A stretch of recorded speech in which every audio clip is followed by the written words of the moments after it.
जय हिंद दोस्तों वाह। वित्त आयोग ने राष्ट्रपति को सौंपी रिपोर्ट। 8वें वेतन आयोग में 1.5 लाख करोड़ की वृद्धि, 30% सैलरी और पेंशन। जी हां दोस्तों, आप देख ही रहे हैं, प्रेसिडेंट ऑफ इंडिया ने एक्स पर ट्वीट भी किया है। इसका ऑफिशियल लेटर भी मैं आपको दिखाऊंगा कि 16वें वित्त आयोग ने, जिनके चेयरमैन थे डॉक्टर अरविंद पनागरिया, तो उन्होंने प्रेसिडेंट को यह 5 वर्षीय यानी कि 2026 से लेकर के 31 तक की रिपोर्ट सौंप दी है दोस्तों। और इसका सीधा असर 8वें वेतन आयोग पर कर्मचारियों की सैलरी और पेंशन भोगियों की पेंशन में बढ़ोतरी को लेकर के होने वाली है। और दोस्तों इस वीडियो को पूरा देख लेना, क्योंकि इस पर पूरा विश्लेषण किस प्रकार से ये जो 16वें वित्त आयोग ने रिपोर्ट सौंपी है दोस्तों, इसका असर आपके 8वें वेतन आयोग पर किस प्रकार से हो रहा है, पूरा का पूरा इसमें विश्लेषण किया गया है दोस्तों कि इसके 8वें वेतन आयोग पर क्या क्या सकारात्मक असर होंगे, कितनी आपकी सैलरी और पेंशन में वृद्धि होगी, ठीक है ना, क्या क्या यहाँ पर ये सारी चीज, और इवन की कुछ नकारात्मक चुनौतीपूर्ण चीजें भी मैंने दोस्तों इस पे पूरा विश्लेषण किया है। सारी चीजें यहाँ पर आपको देखने को मिल जाएंगी कि कितना आपका सैलरी पेंशन, क्या फिटमेंट फैक्टर होगा, कितना % बढ़ेगा, ठीक है, 8वें वेतन आयोग के लिए कितना एक्स्ट्रा गवर्नमेंट खर्चा करने जा रही है, वो सारी की सारी दोस्तों इसके ऊपर जो वित्त आयोग ने अपनी रिपोर्ट सौंपी है इसके ऊपर है दोस्तों। और कैसे है वो मैं आपको बताऊंगा। पहले तो दोस्तों आप देख रहे हैं, वित्त मंत्रालय ने ये प्रेस रिलीज जारी किया है 17 नवंबर को दोस्तों यह रिपोर्ट सौंपी गई थी राष्ट्रपति जी को, और प्रधानमंत्री जी को भी इसे सौंपा जाना है। अब देखिए दोस्तों, इन्होंने जो है टर्म्स ऑफ प्रेफरेंस विचारार्थ विषयों के अनुसार आयोग ने 1 अप्रैल 26 से शुरू होने वाली 5, अब ये 1 अप्रैल 26 का महत्व 8वें पे कमीशन में जो आता है, एक तो 2026 से शुरू हो जाएगी दोस्तों, और 2031 तक के लिए यह है, इसलिए इसका डायरेक्ट इंपैक्ट है। और इंपैक्ट क्यों है दोस्तों? क्योंकि इसमें उन चीजों को शामिल किया गया है जो जब 8वें वेतन आयोग के लिए जो टर्म्स ऑफ रेफरेंसेज सरकार ने, कैबिनेट ने अप्रूव किया था, जिन चीजों को इसमें मेंशन किया गया था, उन चीजों को भी दोस्तों इसमें भी मेंशन किया गया है। क्यों? अब कैसे मेंशन किया गया है वो आगे बताऊंगा दोस्तों। जैसे आप ये देख रहे हैं दोस्तों, आयोग ने संघ और मतलब सेंट्रल गवर्नमेंट के और राज्यों के वित्त का विस्तार से विश्लेषण किया, और संघ, राज्य सरकारों, विभिन्न स्तरों पर स्थानीय सरकारों, पिछले वित्त आयोग अध्यक्ष सदस्यों, शैक्षणिक संस्थानों, ये सारे के सारे विचार विमर्श करने के बाद ही रिपोर्ट तैयार की है और पेश की है। इसमें दोस्तों राज्यों को सहायता, अनुदान, आपदा प्रबंधन पहलों, वित्त पोषण की व्यवस्था की समीक्षा। अब आप इस चीज को देख लीजिए, ठीक है, आप मोटा मोटा इसको देख लीजिए, और इस चीज का असर कैसे पड़ेगा 8वें वेतन आयोग में, कितना पड़ेगा ये देख लीजिए। ये जो सारी चीजें मेंशन है ना दोस्तों, वित्त आयोग ने जो रिपोर्ट पेश की है, 8वां वेतन आयोग उस पर जाएगा। क्यों? क्योंकि ये जो सारी चीजें हैं जो इन्होंने सिफारिशें की हैं, इसका असर कहां कैसे करके जाएगा? क्योंकि सरकार ने जो 8वें वेतन के टर्म्स ऑफ रेफरेंसेज जारी किए थे, उसमें यही 8वें वेतन आयोग को हिदायतें या निर्देश दे दिए गए थे कि देश की आर्थिक स्थिति और राजकोषीय विवेक, अर्थात सरकारी वित्तीय व्यवस्था के प्रबंधन तथा खर्च और राजस्व के संतुलन की आवश्यकता, और इसमें ये सारी चीजें रिपोर्ट में दे दी गई हैं दोस्तों, ठीक है ना। अच्छा, अब पे कमीशन कहां से रिपोर्ट उठाएगा? यहीं से तो देखेगा कि कितना फंड है राज्य सरकारों के पास, भारत सरकार के पास कितना फंड है, जो इन्होंने पेश की है पूरी की पूरी, ठीक है। यह सुनिश्चित करने की आवश्यकता कि विकास व्यय और कल्याणकारी उपायों के लिए पर्याप्त संसाधन कितने हैं, क्या सिफारिशें की गई हैं, ठीक है, गैर अंशदायी और राज्य सरकारों की वित्तीय अवस्थाएं, ठीक है, ये सारी की सारी चीजें दोस्तों इसमें, यानी कि जो 16वां वित्त आयोग है, उन्होंने जो अनुशंसा के लिए दिया है, उसमें ये सारी चीजें दे दी गई हैं। और दोस्तों यह रिपोर्ट अनुच्छेद 2081 के तहत संसद में प्रस्तुत किए जाने के उपरांत सार्वजनिक डोमेन में उपलब्ध होगी, यानी कि जब इसे कैबिनेट में पास हो जाएगा तो सबके पास मिल जाएगा, भाई कितना बजट की इसमें की गई है, कितना किस चीज के लिए क्या, वो सारी चीज आ जाएगी। और इस चीज को रीड कौन करेगा दोस्तों? जो 8वां पे कमीशन है उसके अनुसार बैलेंस रखेगा दोस्तों। जैसे सरकार ने कहा कि भाई ऐसा नहीं कि जो है बिना संसाधन के आपने इतना ज्यादा बढ़ा दिया, देश की वित्तीय स्थिति नहीं देखी, तो जो उसमें रिपोर्ट जब बाहर निकल करके आएगी उसमें क्लियर होगा कितना देश के पास आय व्यय कितना करना है, किस पे करना है, तो उस हिसाब से 8वां वेतन आयोग काम करेगा। अब देखिए दोस्तों, ये जो रिपोर्ट आई है इसका किस प्रकार से 8वें वेतन आयोग की सिफारिशों पर असर पड़ रहा है दोस्तों, इसका विश्लेषण। और दोस्तों इसके विश्लेषण में मैं आपको बता दूं, बिल्कुल आजकल आर्टिफिशियल इंटेलिजेंस का जमाना है, मैंने पूरी मदद ली है आर्टिफिशियल इंटेलिजेंस की, उसके बाद ही यह रिपोर्ट तैयार की गई है, ठीक है ना, ये मैंने खुद से नहीं बनाया है। अब देखिए क्या कहता है आर्टिफिशियल इंटेलिजेंस। आजकल प्रदान की गई इमेज पीआईबी दिल्ली 17 नवंबर को पोस्ट की गई है, तो आपको मैंने बता ही दिया है, ठीक है, जो कि 26-27 से 30-31 तक की 5 वर्षीय अवधि के लिए वेतन भत्ते और पेंशन संबंधित सिफारिशें प्रस्तुत करती है। इमेज में उल्लिखित टीओआर टर्म्स ऑफ रेफरेंस के अनुसार यह अप्रैल 26 से प्रभावी होने वाली संरचनाओं पर केंद्रित है। नीचे इस रिपोर्ट के 8वें वेतन आयोग की सिफारिशों पर पड़ने वाले असर का चरणबद्ध विश्लेषण प्रस्तुत कर रहा हूं, कि यह एआई कह रहा है, ठीक है। ध्यान दें कि 8वें वेतन आयोग की सिफारिशें अभी अंतिम रूप में लागू नहीं हुई है और यह रिपोर्ट उनकी प्रारंभिक दस्तावेज है। असर मुख्य रूप से केंद्रीय सरकारी कर्मचारियों जो कि लगभग 50 लाख के करीबन है और पेंशन भोगियों जो कि 65 लाख के करीबन है और संबंधित क्षेत्रों पर पड़ेगा। विश्लेषण तथ्यों ऐतिहासिक पैटर्न जैसे कि 7वें पे कमीशन और इमेज के विवरण पर आधारित है। जो रिपोर्ट उन्होंने पेश की उसके आधार पर यह रिपोर्ट तैयार की गई है। 8वें वेतन पर इसका असर कितना। रिपोर्ट की पृष्ठभूमि और संरचना। रिपोर्ट की सामग्री 280 सदस्य समिति विभागों और हितधारकों ने से 17 नवंबर का, देखो ये तो उन्होंने जो भी करा है, ठीक है ना, ये सदस्य वगैरह बताए हैं कितने, तो जिसमें वेतन संशोधन, कार्यकुशलता, राज्य केंद्र शासित प्रदेशों की भागीदारी, पेंशन संरचना और आपदा प्रबंधन जैसी चुनौतियां शामिल हैं। अवधि मैंने आपको बता दिया है, ठीक है, 26 से लेकर 31। इसकी प्रक्रिया रिपोर्ट में राज्य सरकारों, केंद्रीय संस्थानों और यूनियन से परामर्श का उल्लेख है जो सिफारिशों को व्यापक बनाता है। और असर, इसका असर क्या है, यह रिपोर्ट सीधे 8वें वेतन आयोग की सिफारिशों का आधार बनेगी, जो मैं आपको ऑलरेडी बता चुका हूं कि ये जो रिपोर्ट है ना दोस्तों, 8वें वेतन आयोग की सिफारिशों का आधार बनेगी। मतलब कुल मिलाकर के 8वां वेतन आयोग जो सिफारिशें देगा इसके बेस पर देगा, इसको देखते हुए देगा, ठीक है ना, कि ऊपर नीचे ना चला जाए, इसके हिसाब से चला जाए। यदि यह न्यूनतम वेतन को 18,000 रुपए से, जो कि 7वें वेतन आयोग में था, न्यूनतम वेतन 18,000 न्यूनतम था, उससे बढ़कर के 25,000 से 30,000 रुपए या अधिक करने की संभावना रखती है, वो डिपेंड करेगा मुद्रास्फीति और सीपीआई पर निर्भर है। तो 25 से 30,000 मतलब 18 से बढ़कर के 25 से 30,000, इवन की इससे भी ज्यादा किया जा सकता है मिनिमम बेसिक सैलरी। अब देखिए दोस्तों इसके पॉजिटिव क्या असर हैं जो संभावित हैं। सबसे पहले वेतन वृद्धि और फिटमेंट फैक्टर। वेतन वृद्धि इसमें बताया गया है कि 7वें पे कमीशन में 2.57 का फिटमेंट फैक्टर था, जिससे औसत वेतन 14 से 20% बढ़ा। रिपोर्ट के आधार पर 8वें पे कमीशन में 2.8 से 3.0 फैक्टर की सिफारिश हो सकती है। हालांकि दोस्तों ये मुझे सही नहीं लग रहा, क्योंकि जो मैंने एक बार जो है इसका विश्लेषण किया था तो इसमें बताया गया कि जो बेसिक पे को 20 से 30% तक बढ़ाएगा।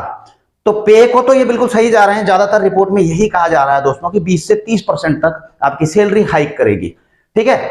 लेकिन 20 से 30% करने के लिए दोस्तों, 25 से 30% करने के लिए आपका फिटमेंट फैक्टर 1.92 से लेकर 2.14 तक हो सकता है।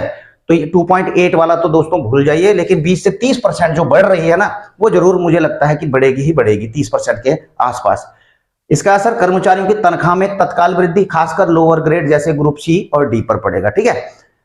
डीए मर्जिंग, वर्तमान डीए 50% को बेसिक में मिलाने से नेट इनकम बढ़ी। देखो डीए तो बढ़ेगा ही, वो डीए तो मर्ज होगा ही जितना भी है, जो 8वां वेतन जो अभी तक हुआ है, तो कुछ नई चीज आ जाएगी वो बात अलग है, ठीक है। पेंशन और रिटायरमेंट बेनिफिट्स।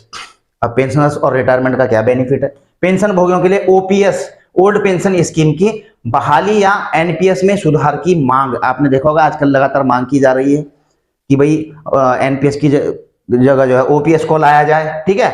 अच्छा, पेंशन संशोधन का संकेत। असर, रिटायर कर्मचारियों को 15 से 25% अधिक पेंशन, यानी कि पेंशन में वृद्धि हो सकती है। हालांकि दोस्तों पहले जो वृद्धि होती थी सर्विंग के अनुसार फिटमेंट फैक्टर एक ही जगह लगता था, लेकिन इसमें दोस्तों यहां थोड़ा अलग बताया गया है।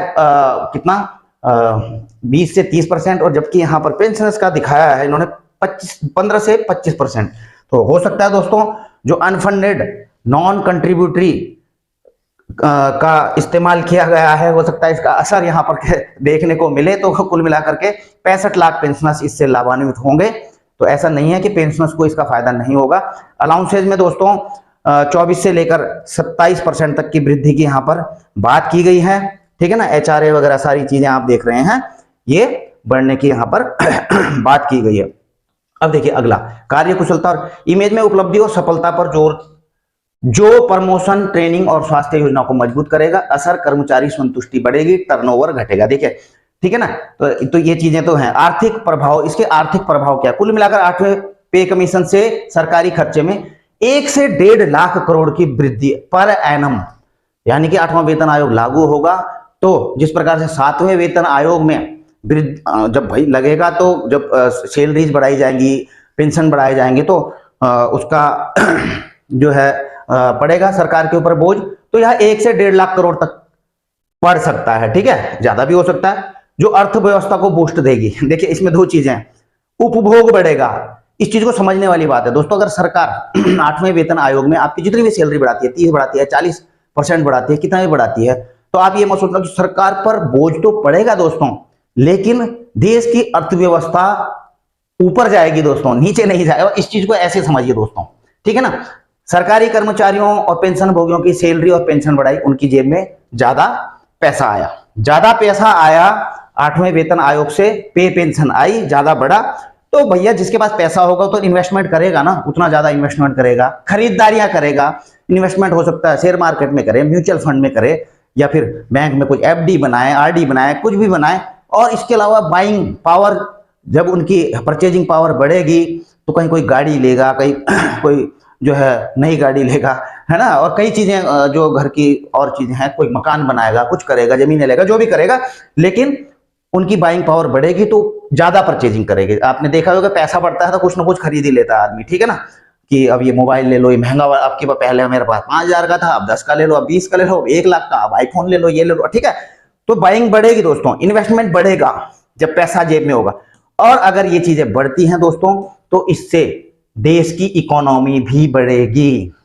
आप इस चीज को समझ रहे होंगे कि अगर बढ़ाती है, जितना बढ़ाती है तो देश को उसका फायदा भी होगा, इकोनॉमी को, ठीक है। कुछ अब जब सकारात्मक देख ले तो नकारात्मक भी देख लीजिए। नकारात्मक या चुनौतीपूर्ण असर, संभावित जोखिम है ये सारे, ठीक है। विलंब और अप्रूवल पर रिपोर्ट सौंपी गई, लेकिन कैबिनेट संसद अप्रूवल में 6 से 12 महीने लग सकते हैं। यदि देरी हुई, जैसे बजट सेशन 26 में, तो प्रभावी तिथि जुलाई 26 हो सकती है। असर, कर्मचारी का असंतोष बढ़ेगा, DA अवरनेशन रुका। अभी देखिए, अभी ये रिपोर्ट सौंपी गई है दोस्तों, इसको कैबिनेट में पास भी होना है। अभी इसकी अनुशंसा तो सरकार करेगी, कैबिनेट में पास करेगी, ठीक है।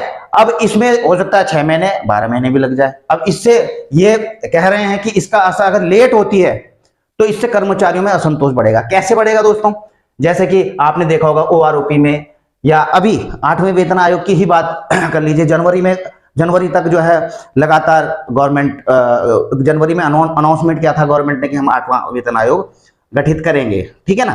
तो उससे पहले काफी मतलब कर्मचारी और संगठन उठा रहे थे कि भाई 8वें वेतन आयोग मिलता है कि नहीं मिलता है, जल्दी सरकार को घोषणा करनी चाहिए। घोषणा सरकार ने की, लेकिन उसके बावजूद भी अब जाकर के समिति गठित करने में कितना समय लग गया, मेरे ख्याल से 10 महीने समिति गठित करने में लग गया। तो ऐसे में जो कर्मचारी हैं, पेंशन भोगी हैं, वो असंतुष्ट हो जाते हैं कि यार सरकार देना नहीं चाहती है या देगी नहीं, ऐसे ऐसे कई बातें होने लग जाती है, तो असंतोष बढ़ता है। तो मतलब इनका बोलने का यह है, कोई भी चीज डिले होती है जो वेलफेयर से संबंधित है, सैलरी पेंशन से संबंधित है, तो उससे कर्मचारी और पेंशन भोगी असंतोष बढ़ता है उनका। अनफंडेड लागत, अब देखिए दोस्तों बड़ी वो है। इमेज में अनुदान, आपदा प्रबंधन का उल्लेख, यदि सिफारिशें महंगी साबित हुई तो सरकार अनफंडेड क्लॉज जोड़ सकती है, जैसे 7वें CPC में। असर, पेंशनरों को DA हाइक में कटौती या OPS बहाली रद्द, जैसा कि हाल के फैक्ट चेक में PIB से स्पष्ट। देखिए दोस्तों, अगर ज्यादा लोड पड़ रहा होगा ना, तो ये जो अनफंडेड वाला क्लॉज है ना, इसीलिए दोस्तों इस पर लगातार मांग उठ रही है कि ये वाला क्लाउज ना, the unfunded cost of non contributory pension scheme, इसको हटाया जाए।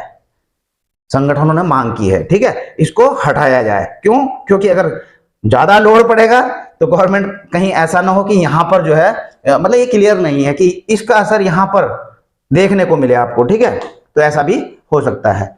अच्छा, राज्य सरकारों पर बोझ, अब केंद्रीय सिफारिशें हैं दोस्तों जैसी लागू होंगी तो राज्य भी जो है, राज्य के फंडिंग को भी चुनौती मिलती है, क्योंकि उन्होंने भी अकॉर्डिंगली तकरीबन उसी को फॉलो अप करते हैं जो पे कमीशन होता है अपने कर्मचारी पेंशन भोग में, ठीक है। अच्छा जी, मुद्रास्फीति का जोखिम, तो आप इस चीज को समझ रहे होंगे, ठीक है। जोखिम कैसे है? वेतन वृद्धि से महंगाई बढ़ सकती है। अब देखो, सैलरी बढ़ेगी ना, पेंशन बढ़ेगी तो महंगाई भी बढ़ सकती है। कैसे बढ़ेगी दोस्तों, इस चीज को भी समझ लीजिए। आपके पास परचेजिंग पावर आई, आपके पास जेब में ज्यादा पैसा है, आपने खरीदना शुरू किया, सबने खरीदना शुरू किया, ठीक है, तो क्या होगा दोस्तों? डिमांड बढ़ गई। डिमांड बढ़ गई तो दोस्तों सप्लाई पर असर हुआ, हो गई, इतनी सप्लाई मिलने, और सप्लाई पर असर होगा, डिमांड बढ़ेगी, डिमांड ज्यादा रहेगी तो किसी भी वस्तु की कीमत बढ़ जाती है। अर्थव्यवस्था में शायद आपने पढ़ा होगा, ठीक है।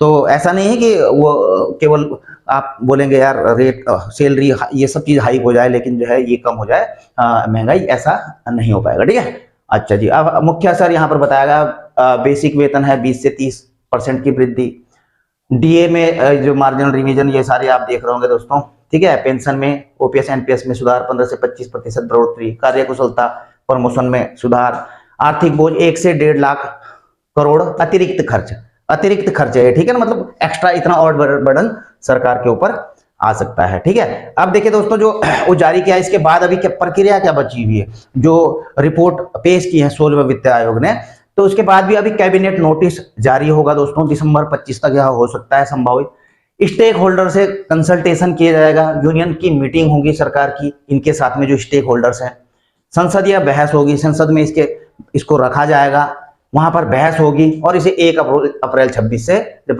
वहां पर पास हो जाएगा तो 1 अप्रैल 2026 से इसे लागू कर दिया जाएगा, ठीक है। तो यह रिपोर्ट, इसका निष्कर्ष क्या निकल रहा है कि 8वें वेतन आयोग की सिफारिशों को मजबूत आधार प्रदान करती है, जो मुख्य रूप से सकारात्मक असर डालेगी, विशेषकर वेतन और पेंशन में वृद्धि से। हालांकि अप्रूवल की अनिश्चितता और फंडिंग चुनौतियां जोखिम पैदा कर सकती हैं, ठीक है, इस चीज को आप समझ सकते हैं। तो कुल मिलाकर के दोस्तों यह विश्लेषण एआई की मदद से किया गया है, और जो भी निकल करके सामने आया मैंने आपके सामने यह प्रस्तुत कर दिया है। आपकी भी कुछ राय हो, कुछ विचार हो, आप कमेंट बॉक्स में जाकर के लिख सकते हैं। वीडियो करेंगे यहीं पर समाप्त, जल्द मिलेंगे नई वीडियो में नई जानकारी के साथ। जय हिंद।